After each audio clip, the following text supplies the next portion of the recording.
Given that A is between Y and Z, well, I'll tell you right now, I get lost in a lot of this stuff, so I'm going to go ahead and draw a picture. A picture is always worth 1,000 words.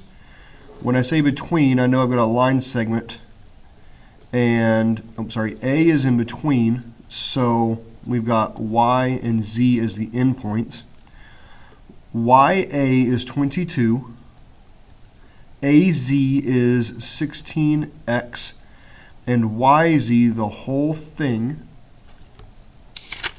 sorry, where you can see it, YZ is 166. So, looks like this is going to lead us into some algebra.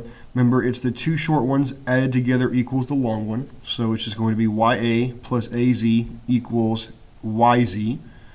So 22 plus 16x equals 166. Now we've got an algebra problem to solve.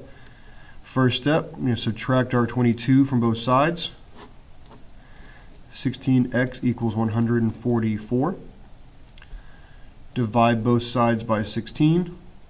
Gives me x equals, and that's one that I don't have memorized. 144 divided by 16 on the calculator gives me x equals 9.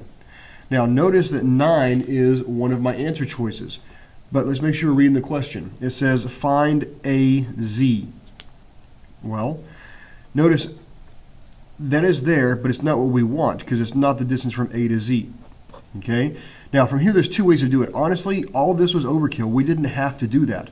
It's asking us to find AZ.